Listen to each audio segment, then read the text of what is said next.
Bonjour tout le monde, aujourd'hui je vous retrouve pour une nouvelle vidéo que j'essaye depuis au moins plus d'une heure de faire parce que je me sers de ma webcam et directement de YouTube donc c'est enregistré puis après j'ai plus qu'à mettre en ligne hein, mais si ça bug à chaque fois bah je risque pas d'y arriver hein, donc on va essayer de pas s'énerver, c'est très sympa.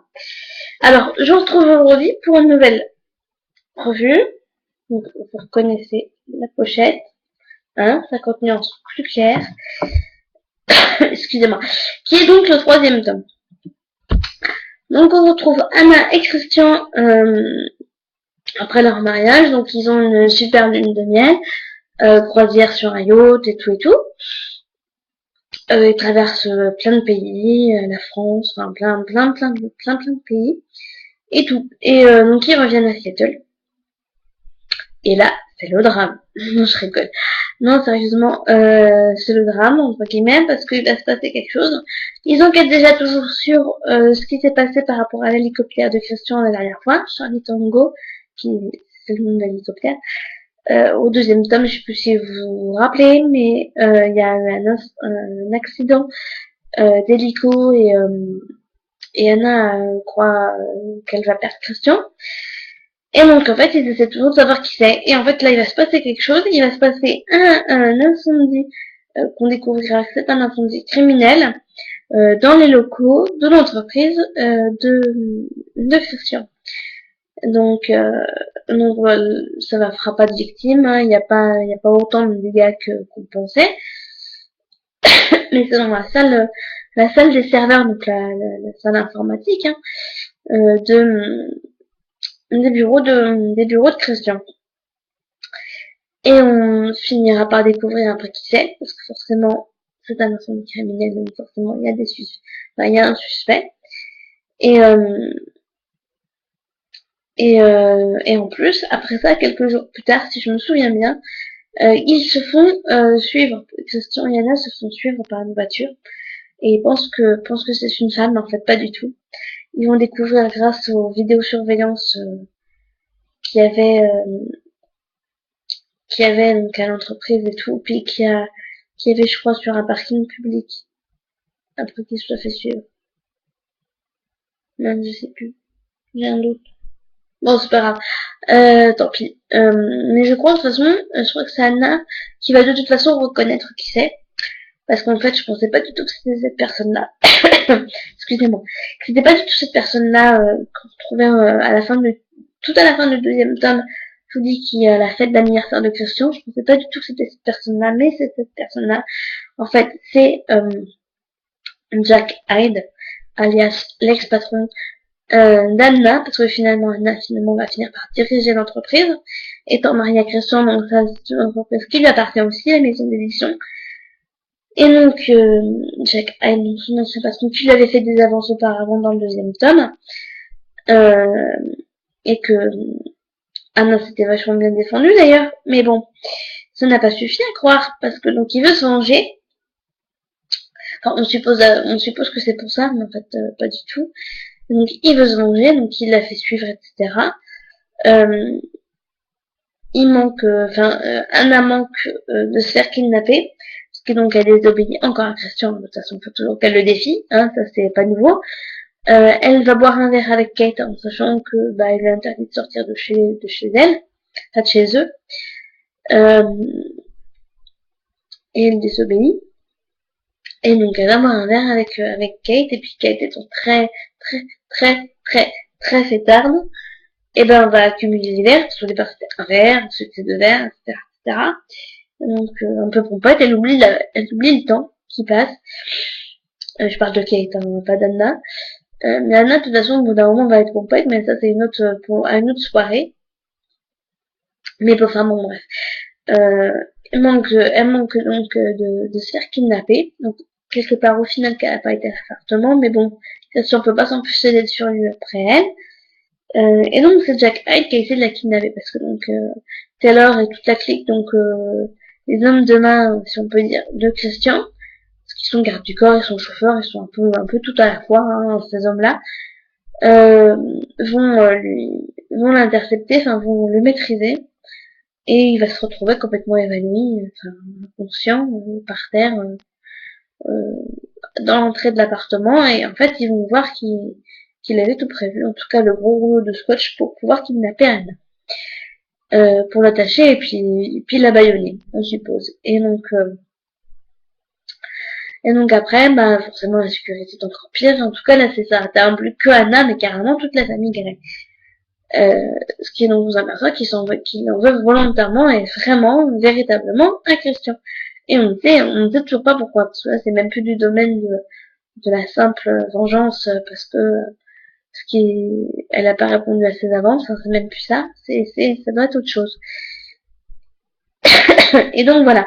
Entre temps, va se passer un événement assez important.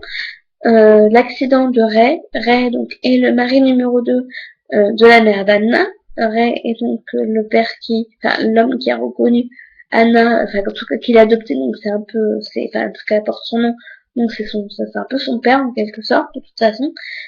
Parce que c'est pas son père biologique, mais bon bref on s'en fiche. Ray donc va avoir un accident de voiture. Et moi, je soupçonne que ce soit Jack, ou en tout cas quelqu'un étant avec lui, et de mèche avec lui, qui a fait, parce qu'on ne sait pas trop, mais je pense que c'est quelqu'un étant avec lui qui a créé l'accident. Parce que donc ils étaient à la pêche avec José, donc ce fameux José qui est le meilleur ami d'Anna et qui avait des vues sur elle, qui a toujours plus ou moins des vues sur elle, mais étant donné qu'elle est mariée, maintenant c'est foutu, hein, vous allez me dire. Et donc José, son père, et donc le père d'Anna qui sont partis à la pêche. Et en venant, bah ils sont rentrés dedans et c'est Ray qui prend le plus, qui est le plus touché et tout. Donc ses fonctions vitales sont pas plus touchées que ça, mais bon, il a failli perdre sa rate. Enfin bref, il est dans un sale état et puis il est dans le coma pendant plusieurs jours. Et donc lorsqu'elle lui rend visite, en fait, après lui avoir rendu visite, elle se fait intercepter par sa gynéco qui travaille donc dans le même hôpital, on suppose. Que sa gynéco donc elle lui prescrit pas la pilule parce que la pilule il y a trop de risques d'oubli, et donc elle a rendez-vous chaque semaine je crois, ou chaque mois, non chaque semaine, avec elle pour des piqûres d'un produit contraceptif. Sauf que étant donné qu'elle est partie 3 semaines en croisière, et puis que l'assistante a dû certainement, oui parce que maintenant Anna a une assistante qui s'appelle aussi Anna mais avec un H cette fois-ci, Anna avec H. C'est bien de le préciser. Enfin bref. Anna va lui décaler ce rendez-vous, son assistante va lui décaler, donc l'assistante va se faire allumer, incendier quelque chose de magnifique. Parce que donc elle a trop, enfin les piqûres, la piqûre, le produit ne fait plus effet. Et donc avant de lui injecter une autre dose, elle préfère faire, enfin la gynéco souhaiterait faire un test de grossesse. Elle lui fait un test, la bandelette passe du blanc au bleu clair. Donc là, quasiment pas de doute, elle est enceinte. Mais bon, pour confirmer, elle va lui passer une échographie, un endoscope, machin chouette, enfin bref. Va recevoir que la taille, il fait la taille d'un petit pois, donc c'est pour ça qu'elle le surnommera le petit pois par la suite, Anna. Mais il a 4-5 semaines, le bébé. C'est même pas un stade de bébé, hein, c'est un truc petit comme ça. Enfin bref, et donc elle va vraiment prendre conscience que c'était franchement pas prévu, mais elle va pas pour autant dire je vais avorter quoi. Elle va sûrement vouloir le garder. En tout cas, elle se sent capable de l'assumer parce qu'elle elle le dit pas tout de suite à Christian, mais au moment où on lui dit, c'est un moment où ça tombe vraiment mal, parce que je crois qu'ils ont une dispute juste avant, je sais plus. Enfin, je sais plus ce qui se passe, mais enfin, toujours est-il que de toute façon, comme on s'y attend, Christian, enfin moi je m'attendais pas, mais bon, maintenant que j'ai vu ce que ça a donné, je me dis de toute façon ça m'étonne pas tellement. Le prend, mais alors hyper mal. Non, par contre je trouve sa réaction je trouve sa réaction exagérée. Il le prend mais alors hyper mal. Il dit genre elle a fait exprès, qu'il est pas prêt à être dans les couches, dans la merde, enfin en tout cas essuyer la merde, etc. qu'elle l'a fait exprès, etc. Enfin, que des choses comme ça. Enfin, vraiment, elle passe pour un dernier des imbéciles. C'est sa faute à elle si elle a oublié sa piqûre. Il peut pas savoir un instant, il peut pas se douter un instant que ça peut être éventuellement l'assistante qui aurait déplacé malencontreusement plusieurs de ses rendez-vous, etc. Donc voilà, et qui se casse, parce qu'il se dispute violemment, donc lui il se barre. Excusez-moi. Elle reste toute seule toute la soirée, jusqu'à un moment donné où lui il revient complètement bourré à 1h30 du matin. Donc elle le déshabille, elle le couche parce que donc il est complètement pété, il peut rien faire de lui-même. Et à un moment donné, elle se dit qu'elle aurait aimé en discuter avec lui, mais bon, il ne dira jamais rien parce qu'il veut tellement la protéger que voilà. Elle veut en savoir plus sur l'enquête sur Jack Hyde, sur l'enquête de l'inspecteur de police, parce que bon, ils ont mêlé la police à ça, c'était trop grave pour gérer ça tout seul. Pas comme avec Layla, là c'est bien plus grave, parce que c'est toute la famille grecque qui est en danger. Et donc elle découvre qu'en fait il a été voir Mrs. Robinson, cette chère Mrs. Robinson, n'est-ce pas, qui s'était juré de plus jamais revoir, mais étant tellement bouleversée par la situation, par le fait qu'elle soit enceinte, par tout ça, il n'a pas pu s'empêcher d'aller boire un verre avec elle. Et on apprendra plus tard que Mrs. Robinson a essayé une tentative de lui faire des avances et que lui a refusé. Mais, comme on s'y attend, Anna le prend alors hyper mal, de toute façon à sa place je serais pareil. Elle le prend alors hyper mal. Elle va pas dormir avec lui. Elle va passer la nuit dans la salle de jeu. Il va se mettre à la chercher comme un fou. Il va pas du tout se douter qu'elle est dans la salle de jeu. Après, bon, il va finir par le savoir de toute façon, par s'en douter. La servante, la gouvernante, se doute qu'elle est enceinte, en tout cas peut pas pu s'empêcher d'écouter leur dispute, etc. Donc la soutient et au petit soin avec elle pendant que Christian, excusez-moi, pendant que Christian joue les courants d'air, parce que c'est ni plus ni moins un courant d'air, hein, ils se parlent comme des inconnus, s'envoient des emails, mais c'est pour se dire des banalités, enfin c'est incroyable, à quel point Christian en tout cas est froid, en tout cas avec elle. Et il va se passer en fait un moment où elle va finir par savoir que Jack Hyde a été libéré sous caution parce qu'il était toujours en prison, il était incarcéré pour tentative de kidnapping, etc. Et ce qu'il avait fait avant, parce qu'on s'aperçoit que l'hélicoptère c'est lui aussi, dans le tome 2, ce qui s'est passé dans le tome 2, l'hélicoptère c'est lui aussi, et donc en fait elle s'aperçoit qu'il a été libéré parce que tout simplement il va l'appeler. Il va l'appeler, lui donner rendez-vous dans 3 heures, et à 3 heures pour trouver 5 millions de dollars. Sinon, il tue Mia qui est la sœur de Christian. Et elle ne doit bien sûr contacter personne, ni la police, ni la famille de Christian, ni Christian lui-même, ni personne. Personne. Donc, ayant trop peur pour Mia, elle va ne prévenir personne. Elle va emprunter 5 millions de dollars à la banque qui va prévenir Christian. Christian va avoir Anna au bout du fil par le biais du banquier. Excusez-moi. Christian va croire que c'est pour le quitter qu'elle soustrait cette grosse somme d'argent, qu'elle en a voulu rien qu'à son argent, mais en fait c'est pas vrai du tout, mais ne pouvant pas dire la vérité, elle va un petit peu rentrer dans son jeu parce que voilà, elle veut aussi le protéger. Et donc elles seront au rendez-vous de Jack. Donc 3 heures plus tard avec les 5 millions. Et en fait, elle va voir Elisabeth, qui était sa collègue. Enfin, qui est toujours sa collègue. Enfin, je sais plus, bref.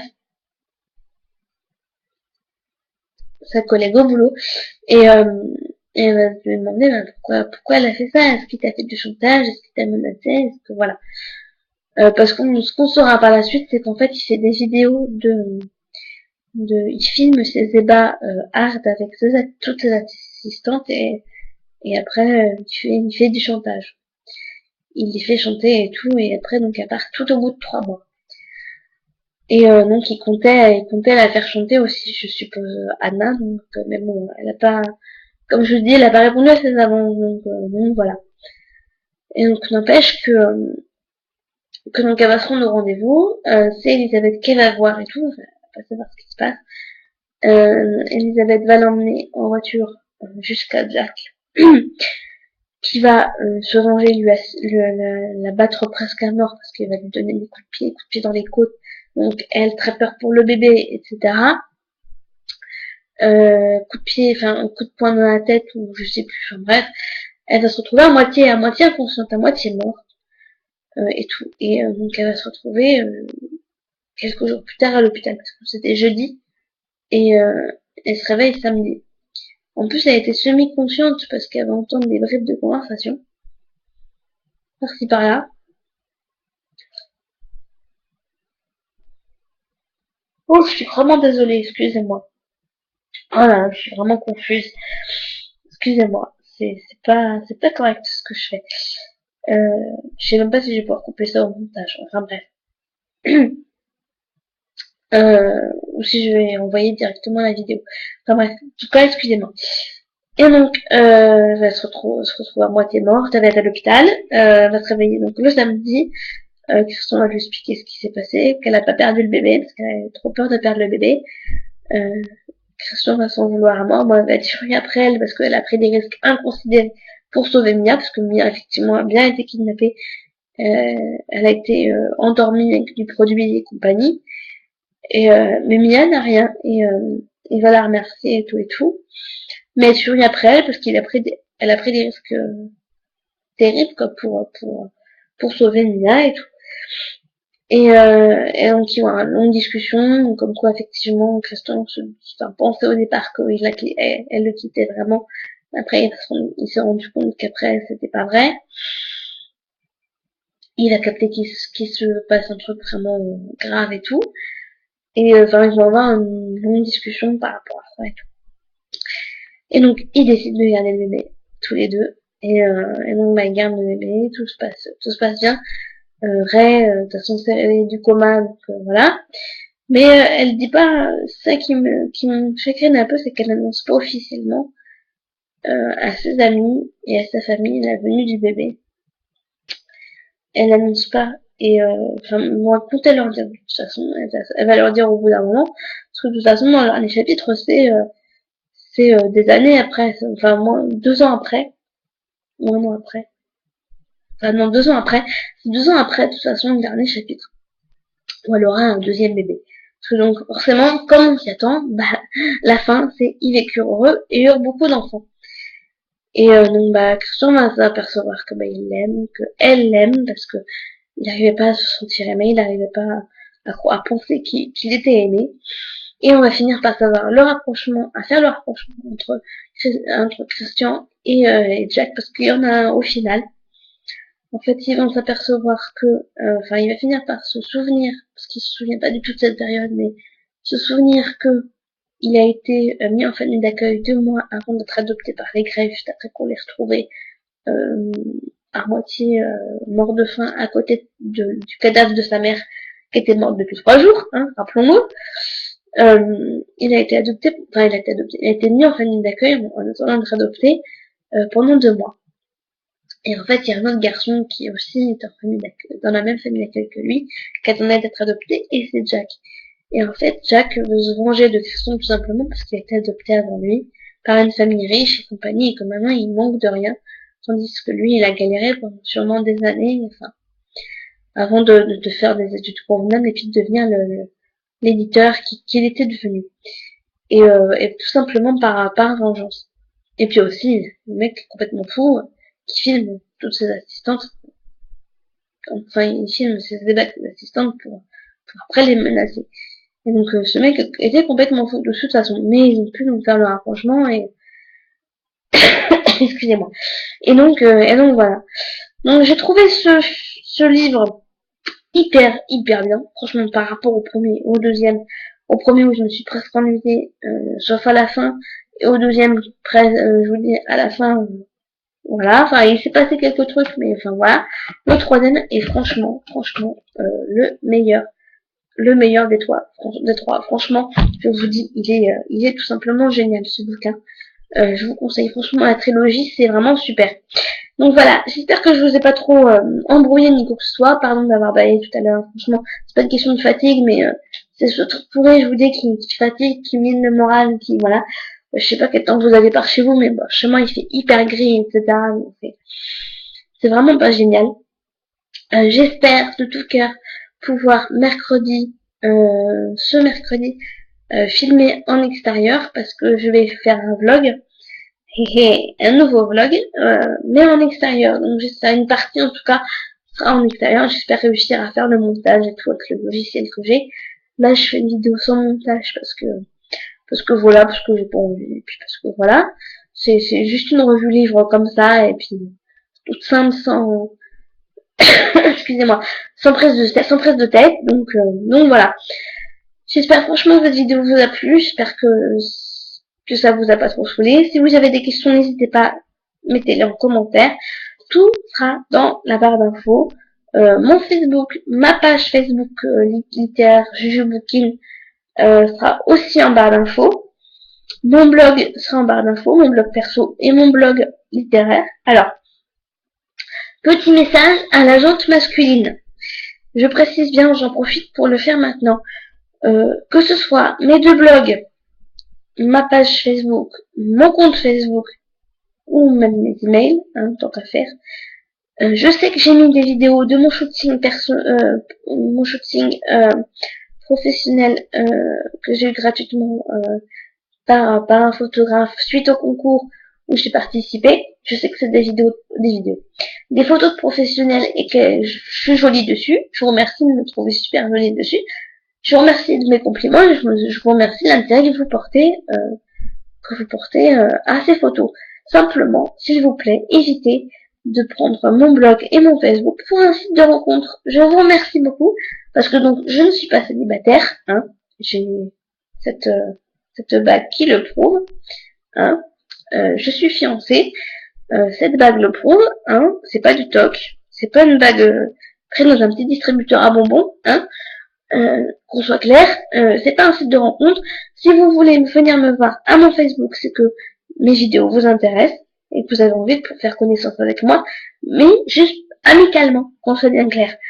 Et si mon blog littéraire vous intéresse, c'est parce que vous avez la même passion des livres et de la lecture que moi. Et partagez vos impressions et me donner votre avis sur d'autres livres et éventuellement me suggérer d'autres lectures. Mais en aucun cas pour me draguer. Je vous remercie beaucoup pour cet égard que vous aurez à présent pour ce que je fais. Merci beaucoup. Alors je vous souhaite une bonne journée. Bye bye.